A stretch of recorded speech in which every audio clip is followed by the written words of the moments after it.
नमस्कार, आप सभी देख रहे हैं एटीएल टीवी का हमारा यह प्रोग्राम बोलती है बुलंदियाँ।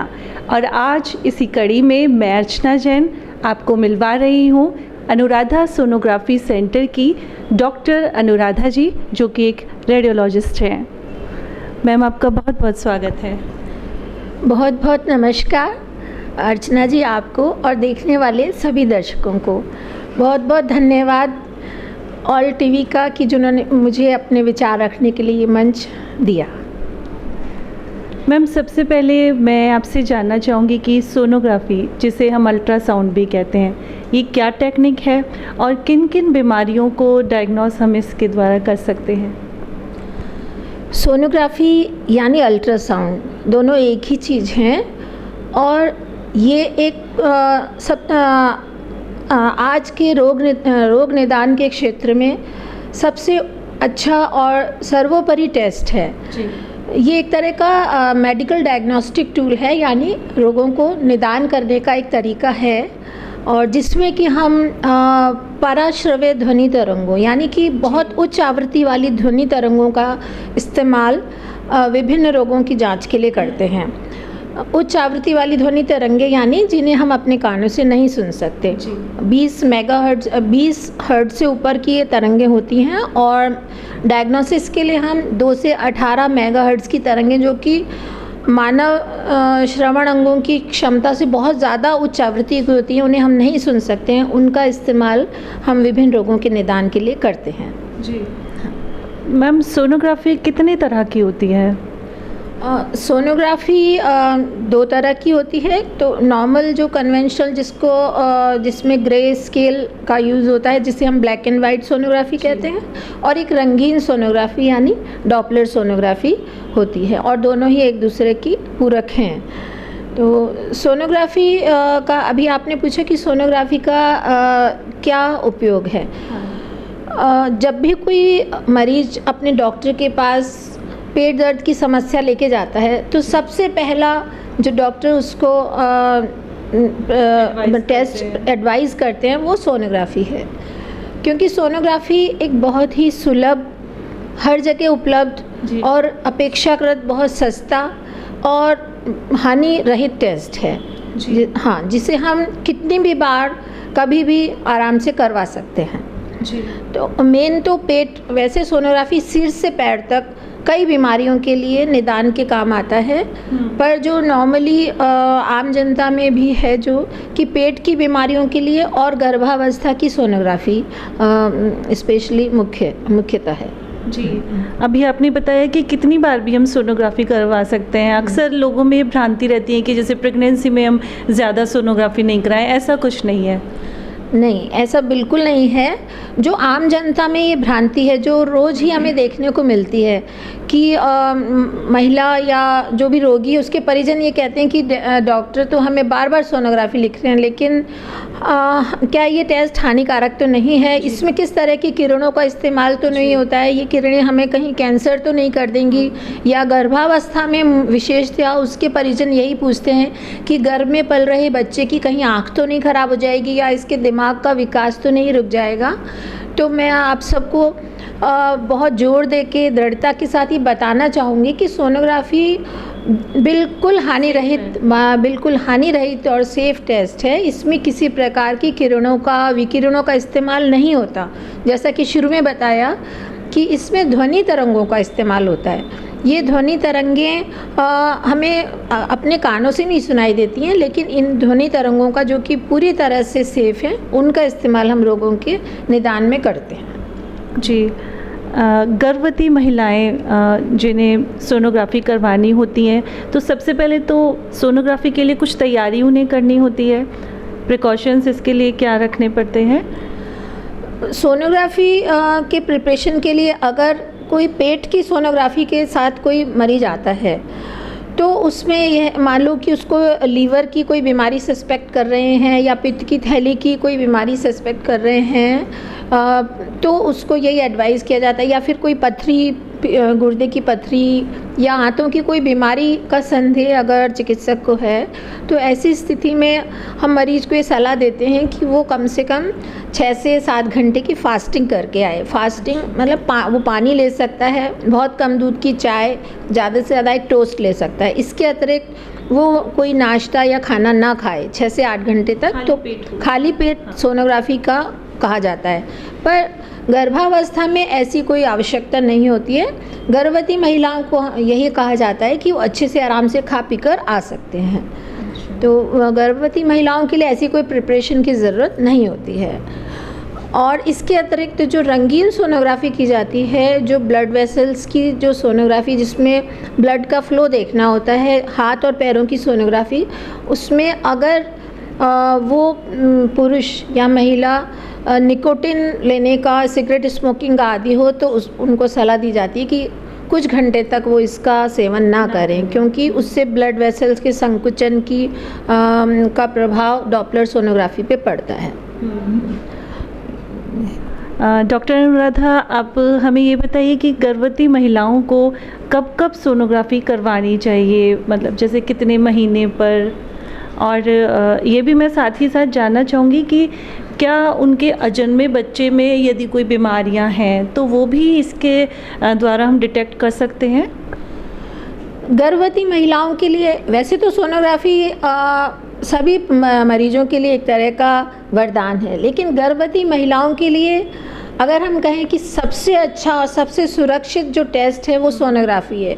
वो विज्ञान का एक वरदान है या उपहार है गर्भवती महिलाओं के लिए। जब भी कोई महिला 6 से 7 दिन का अपने डॉक्टर को जाके बताती है कि उसकी नियमित माहवारी से 6 से 7 दिन ऊपर हो गए हैं, तो उसके चिकित्सक उसको सोनोग्राफी कराने की सलाह देती है। तो उसके परिजन अक्सर यही कहते हैं कि अभी 6 से 7 दिन ही ऊपर हुए हैं, अभी आप क्यों सोनोग्राफी करा रहे हैं? और ऐसा हम रोज़ ही देखते हैं कि यही कंप्लेन वो करते हैं। लेकिन शुरू के वो 6-7 दिन ऊपर होने की वो सोनोग्राफी बहुत ज़्यादा इम्पॉर्टेंट है, क्योंकि तब हमें ये देखना होता है कि सच में वो महिला गर्भवती है या नहीं।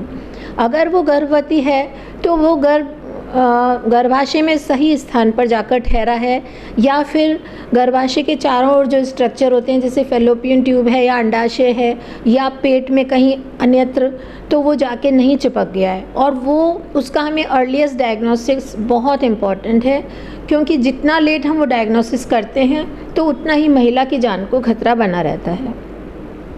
तो गर्भवती महिला को कितनी सोनोग्राफी करानी चाहिए और कब कब और क्यों करानी चाहिए, इसके लिए हम पूरे गर्भकाल को 9 महीने जो गर्भकाल होता है उसको हम 3-3 महीने की तिमाही में, जिनको हम ट्राइमेस्टर कहते हैं, उनमें डिवाइड कर लेते हैं।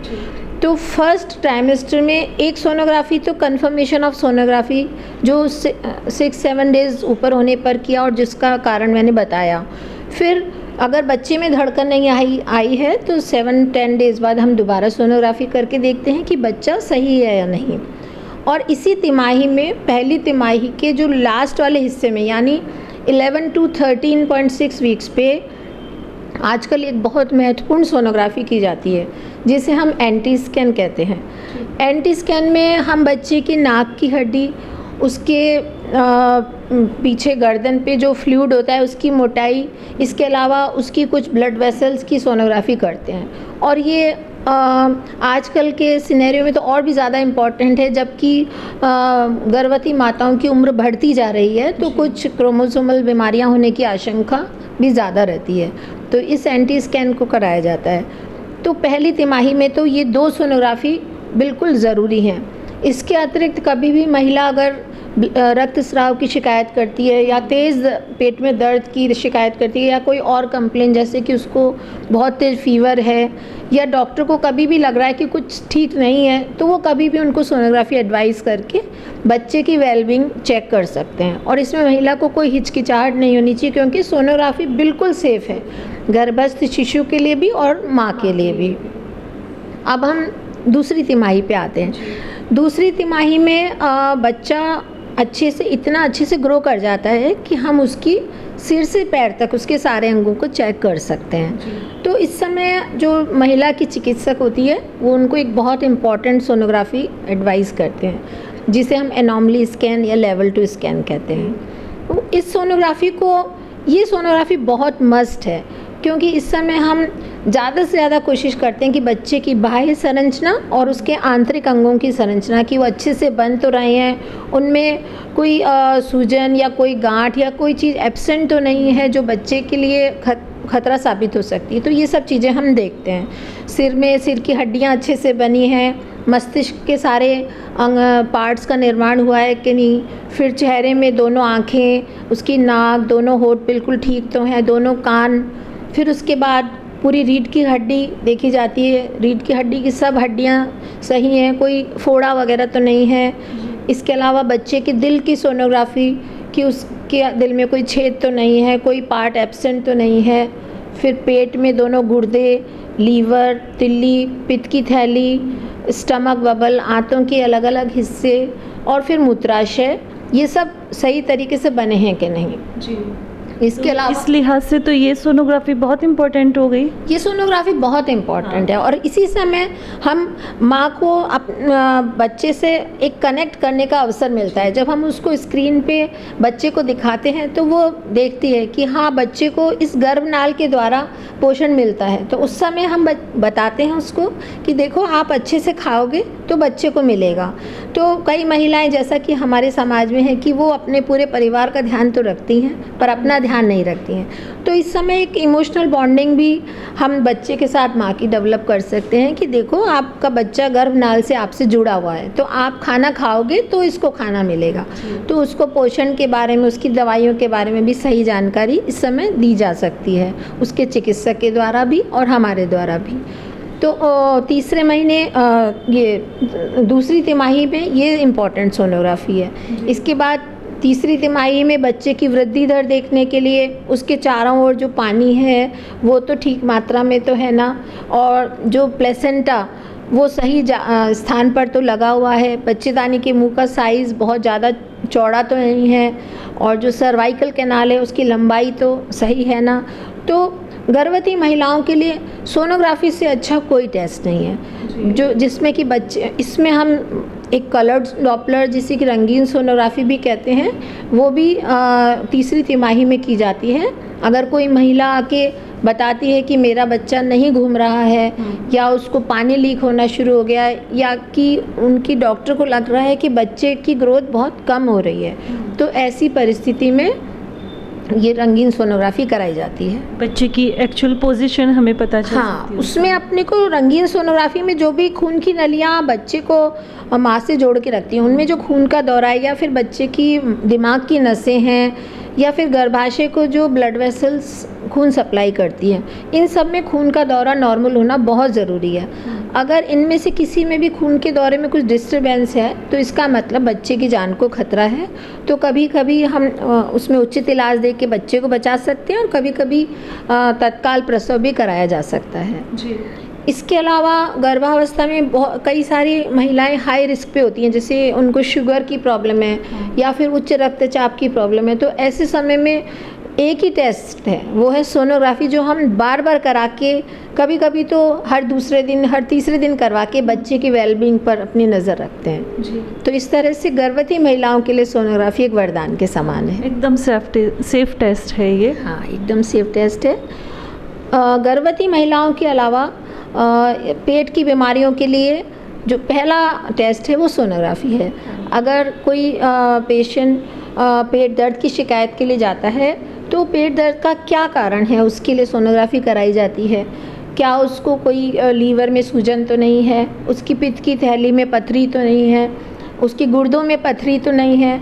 फिर अगर पथरी है तो पथरी का क्या साइज़ है, जैसे गुर्दे में पथरी गुर्दे में है, नली में है या मूत्राशय में है, और क्या साइज, स्टेजेस का हम पता लगा सकते हैं। और इन्हीं चीज़ों का पता सोनोग्राफी से हम लगाते हैं और इसी पर फिर आगे जो उनके डॉक्टर हैं वो मैनेजमेंट डिपेंड करता है।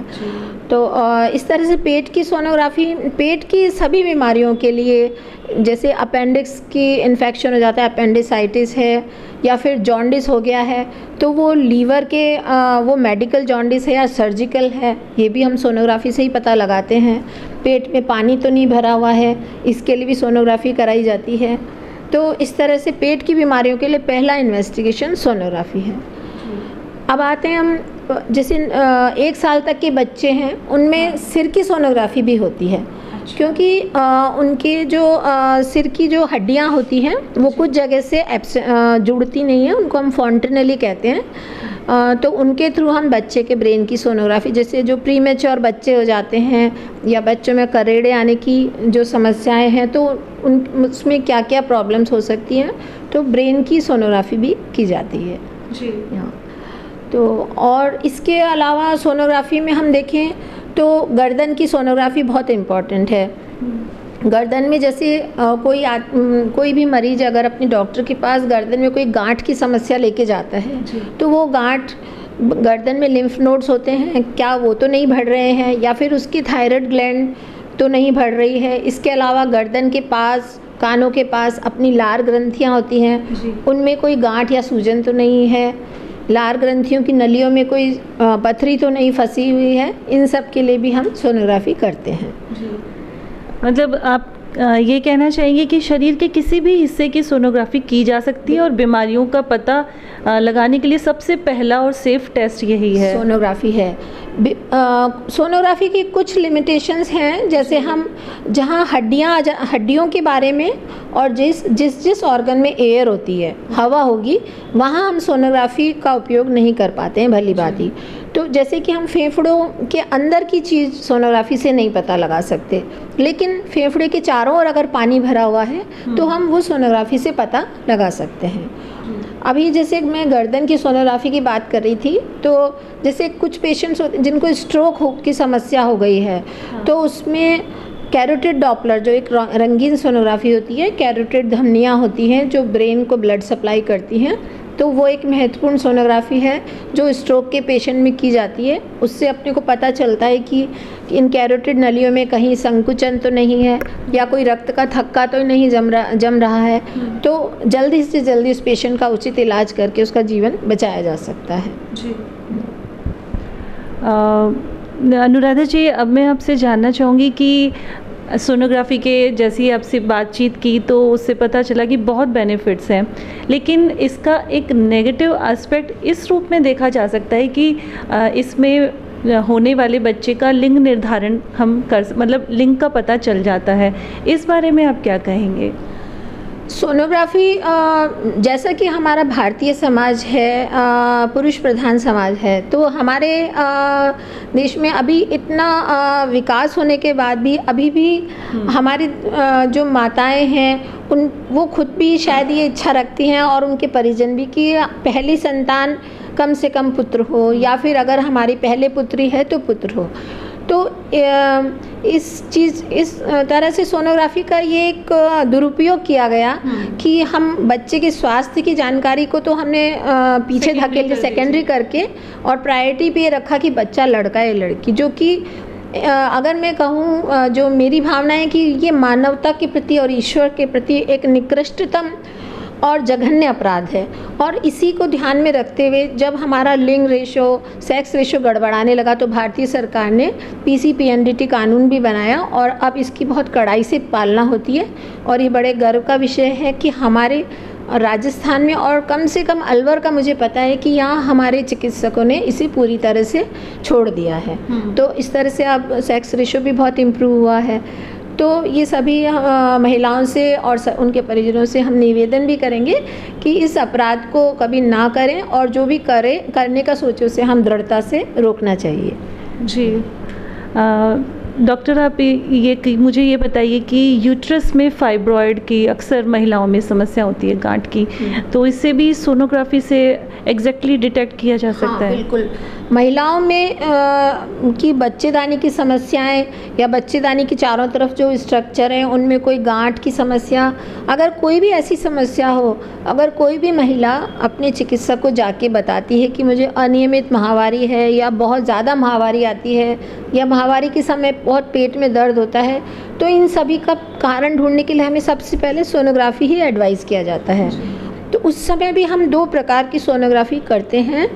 अगर की महिला विवाहित है विवाहिता है तो उसमें हम, अगर हमें ऊपर पेट से सोनोग्राफी नहीं समझ आ रही है तो हम योनि द्वार से भी सोनोग्राफी करते हैं, जिसमें हमें बहुत अच्छा और बहुत डिटेल उसके बारे में पता चलता है।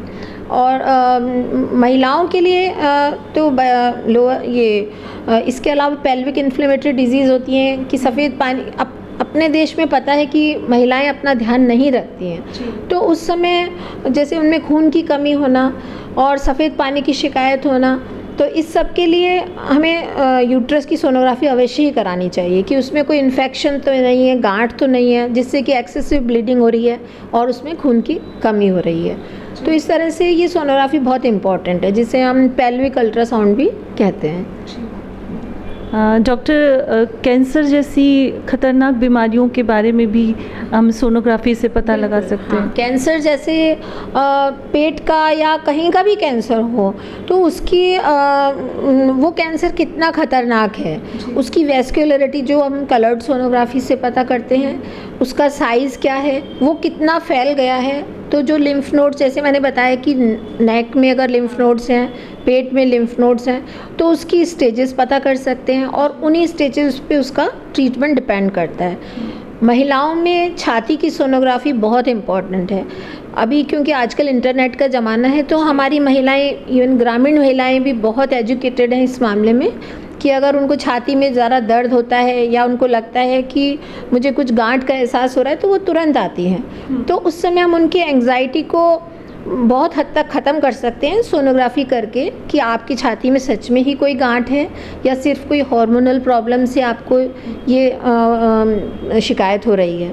और फिर अगर छाती में गांठ है तो वो नॉर्मल है, मतलब नॉन कैंसरस है या कैंसरस है, इसका भी कुछ आइडिया हमें सोनोग्राफी से लगता है। और अगर कहीं डाउट होता है तो सोनोग्राफी गाइडेड बायोप्सी आराम से की जा सकती है। सोनोग्राफी गाइडेड मतलब सोनोग्राफी में देख के बायोप्सी ली जाती है कि हमें एग्जैक्ट किस पॉइंट से टिश्यू लेना है, तो उसमें पेशेंट को अननेसेसरी कोई प्रॉब्लम नहीं होती है कि हमने एक बार बायोप्सी ली, वो नेगेटिव आ गई, अब दोबारा लेनी है, तो बार बार करना हम रोक सकते हैं। इसके अलावा एक और इम्पॉर्टेंट रंगीन सोनोग्राफी होती है, वो है हाथ और पैरों की, जिन्हें हम लिम्ब डॉपलर कहते हैं। अगर किसी भी कोई भी मरीज आके कहता है कि उसके पैरों में बहुत सूजन आ रही है या पैरों में आपने देखा होगा नसों के गुच्छे बन जाते हैं जिन्हें हम वेरिकोज वेन कहते हैं, तो उस समय ये सोनोग्राफी की जाती है। तो वीनस डॉपलर जो किया जाता है उसमें ये देखते हैं कि उनमें जो एक वेल्व होते हैं जो कि एंटी ग्रेविटी जो ब्लड का फ्लो होता है, एंटी ग्रेविटी होता है, उसको एश्योर करते हैं। अगर वो वेल्व ख़राब हो जाते हैं तो वेरिकोज वेन बन जाती हैं। तो सोनोग्राफी में पता कर सकते हैं कि कौन कौन से वेल्व ख़राब हो गए हैं और उनका टू द पॉइंट इलाज हो सकता है। इसके अलावा हाथों में भी अगर स्वेलिंग है, सूजन है, तो हाथों की भी डॉपलर सोनोग्राफी करके हम उनका निदान कर सकते हैं। डॉक्टर अनुराधा, ये तो रही आपके प्रोफेशन से जुड़ी बातें। अब मैं पूछना चाहूँगी कि आपकी फैमिली के लिए आप क्योंकि बहुत बिज़ी आपका शेड्यूल रहता है, कैसे टाइम दे पाते हैं अपनी फैमिली को? फैमिली को समय देना हमारे हाथ में है।